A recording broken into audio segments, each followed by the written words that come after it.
आज की communicable disease class में आपका स्वागत है और आज हम एक और कम्युनिकेबल डिजीज रूबेला के बारे में डिस्कस करेंगे।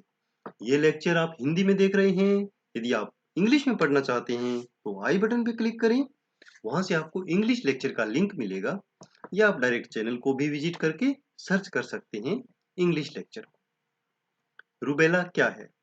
रूबेला इसको जर्मन मीजल्स भी कहा जाता है। मीजल्स के जैसा ही एक डिसऑर्डर है, रैशेज इसमें अपीयर होती हैं। यह एक एक्यूट वायरल डिजीज है जिसमें रेशेज का जो टाइप होता है वो मैक्यूलो पेपुलर होता है। मैक्यूलो पेपुलर का मतलब क्या है? मैक्यूल का मतलब होता है कि एक discolouration means specially redness, and papule means the rash which is raised from the skin. So raised reddish colored rashes are there in the rubella. ठीक है ना?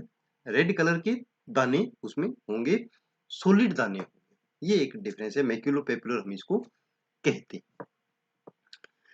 इसके अलावा इन चकत्तों या रेशेज के अलावा इसमें लो ग्रेड फीवर भी होती है और लिम्फ एडिनोपैथी होती है। Lymph adenopathy means lymph nodes swell हो जाते हैं, एनलार्ज हो जाते हैं। पॉजिटिव एजेंट क्या है रूबेला का? रूबेला वायरस के कारण होता है, जो टोगा वायरस परिवार का सदस्य है, नाम इसका रूबेला वायरस है और इस वायरस को आइसोलेट किया गया है रोगी के जो थ्रोट स्वाब है वहां से। उसके ब्लड में भी ये पाया जा सकता है, सीएसएफ में ये मिलता है, इवन यूरिन में भी इस वायरस को पाया गया है। तो हर जगह से वो आइसोलेट किया जा सकता है, स्पेशली डायग्नोसिस के लिए। रूबेला कैसे फैलता है? रूबेला का स्प्रेड होने का एकमात्र कारण है वो रोगी। इट मीन्स जो इसका सोर्स है वो है पेशेंट जो रूबेला से ग्रस्त है, और वो रोगी क्लिनिकल भी हो सकता है और सब क्लिनिकल भी हो सकता है। क्लिनिकल मतलब जिसमें लक्षण दिखाई दे रहे हैं, और सब क्लिनिकल मीन्स जिसमें लक्षण दिखाई नहीं दे रहे हैं। ये दोनों केसेस रूबेला को स्प्रेड कर सकते हैं। मोड ऑफ ट्रांसमिशन इसमें होगा मेनली ड्रॉपलेट इन्फेक्शन और डायरेक्ट कॉन्टेक्ट, मतलब रोगी के सीधे कॉन्टेक्ट में आना।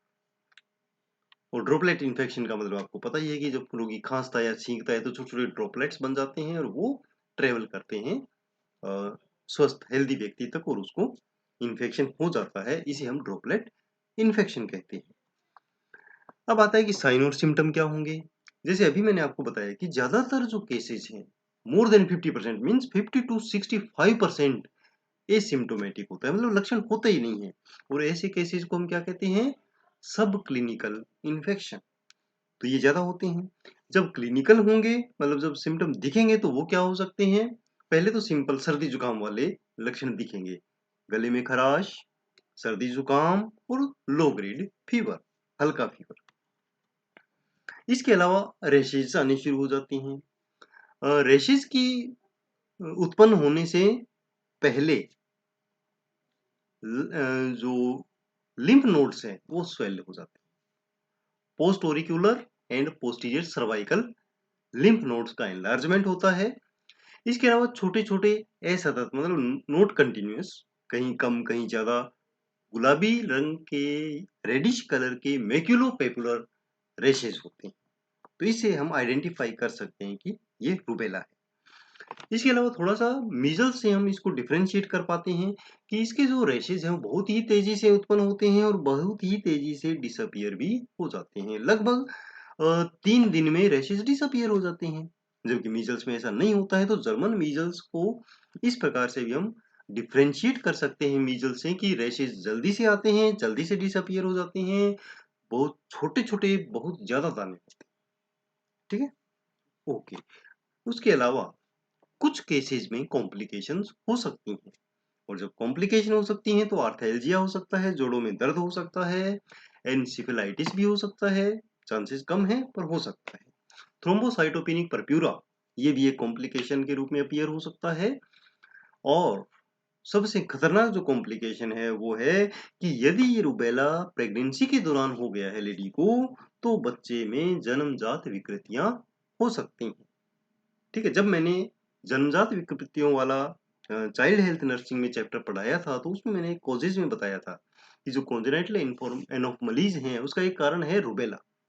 ठीक है, प्रेगनेंसी के दौरान यदि रूबेला है तो कॉन्जेनाइटल एनोमलीज जो बच्चे में आ सकती हैं, तो ये ध्यान रखने वाली बात है।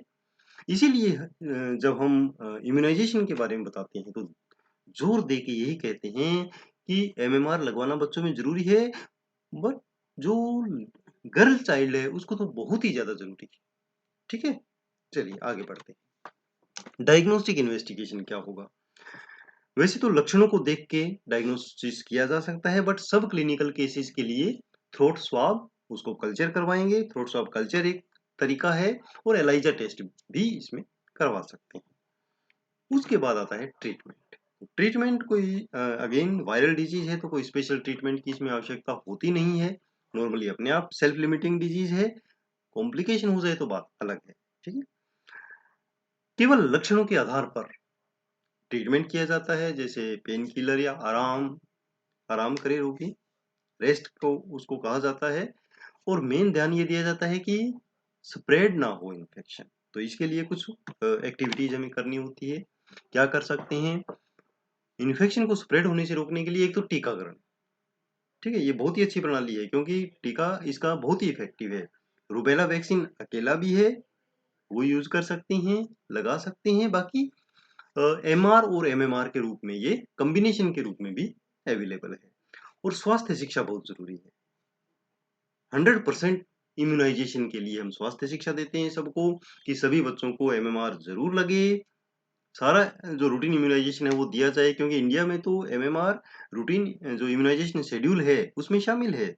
तो यदि रूटीन इम्यूनाइजेशन प्रॉपर है तो एमएमआर उसको जाएगा ही जाएगा, बच्चों को दिया जाना है। और विशेष अगेन विशेष महत्व, विशेष ध्यान, विशेष जोर देना है, लड़कियों को तो कम से कम लगे, ताकि आगे प्रेगनेंसी के दौरान रूबेला होने का चांस ना हो, कॉन्जेनिटल एनोमलीज ना हो। बाकी कोशिश करें कि सभी बच्चों को लगे, विशेष कोशिश करें बच्चियों को जरूर लगे।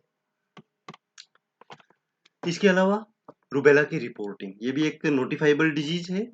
अगर रूबेला हो रहा है तो रिपोर्ट किया जाना चाहिए, ताकि जो हेल्थ अथॉरिटीज हैं वो उसको आगे कंटेन कर सकें, फैलने से रोक सकें। और आइसोलेशन, मरीज को 7 दिनों के लिए एटलीस्ट आइसोलेट किया जाना है जैसे ही रैशेज अपीयर होते हैं, क्योंकि वो जो पीरियड है वो कम्युनिकेबल है। और जो गर्भवती महिलाएं अनइम्यूनाइज्ड हैं, मतलब उनको टीका नहीं लगा है एमएमआर का और ये कन्फर्म है, तो उन्हें ऐसे पेशेंट के पास जाने से रोकना चाहिए, यानी उनका एक्सपोजर नहीं होना चाहिए। रूबेला वाले रोगियों के पास में उनको नहीं जाना चाहिए। क्यों? वही चीज है, यदि प्रेगनेंसी के दौरान रूबेला हो गया तो कोजेनाइटल एनोमलीज हो सकती है, ये ध्यान देना है। ओके, स्पेशली इनिशियल पीरियड में।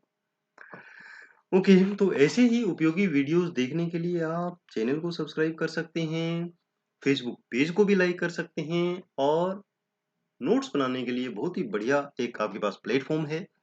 सारे कंटेंट्स मेरे वीडियोस के वहाँ अवेलेबल हैं। आपको जस्ट विजिट करना है mynursingstudents.blogspot.com, और वहाँ पर एक सर्च बॉक्स बना होता है, उसमें आप अपना टॉपिक डालिए, क्लिक कीजिए, आपको वो टॉपिक मिल जाएगा जो भी हमारे पास वीडियोस आ चुके हैं।